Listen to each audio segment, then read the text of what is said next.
বলতে চাই কেশপুর এই সমস্ত জায়গার মধ্যে সবচেয়ে সন্ত্রাস কবলিত এলাকা এবং এই সন্ত্রাসের মূল নায়ক হচ্ছে তৃণমূল কংগ্রেস। তৃণমূল কংগ্রেসের সন্ত্রাসের কারণে কেশপুর আজকে একটা স্বতন্ত্র অবস্থা তৈরি করেছে, একটা উপদ্রুত এলাকার মতো অবস্থা তৈরি করেছে।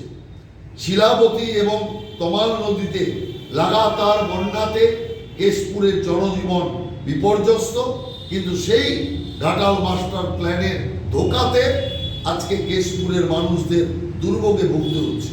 কেশপুরের বহু স্কুলে অবস্থা এত ভাঙাচোরা, এত খারাপ অবস্থা যে সেখানে পঠন পাঠনের অবস্থা নেই, অথচ তা মেরামতের কোনো রকম ব্যবস্থা সরকারের থেকে বা তৃণমূল কংগ্রেসের পক্ষ থেকে এটা হয়নি। এমনকি বিডিও স্বীকার করেছেন যে ওখানে পঠন পাঠনের অবস্থা স্কুলগুলোতে নেই।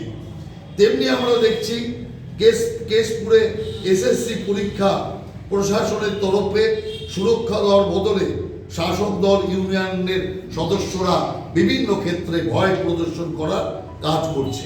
কেশপুরের প্রাথমিক স্বাস্থ্য কেন্দ্রের অবস্থাও অত্যন্ত খারাপ, সেই কারণে জনজীবনের এক্ষেত্রে কোনো উন্নতি ওখানে হচ্ছে না। আমরা দেখলাম যে কেশপুরের সমাজকর্মী আমিরুল মল্লিক অ্যাম্বুলেন্সের জন্য তার পরিবারের সদস্যকে চিকিৎসার তলে নিয়ে যেতে পারেননি।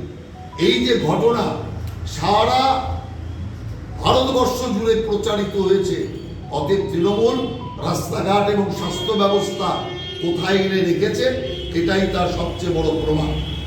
দেখেছি যে কেশপুরে জৈব সার উৎপাদন কেন্দ্র এবং তার পাশাপাশি ডাম্পিং স্টেশন দীর্ঘদিন ধরে অচল অবস্থায় পড়ে আছে।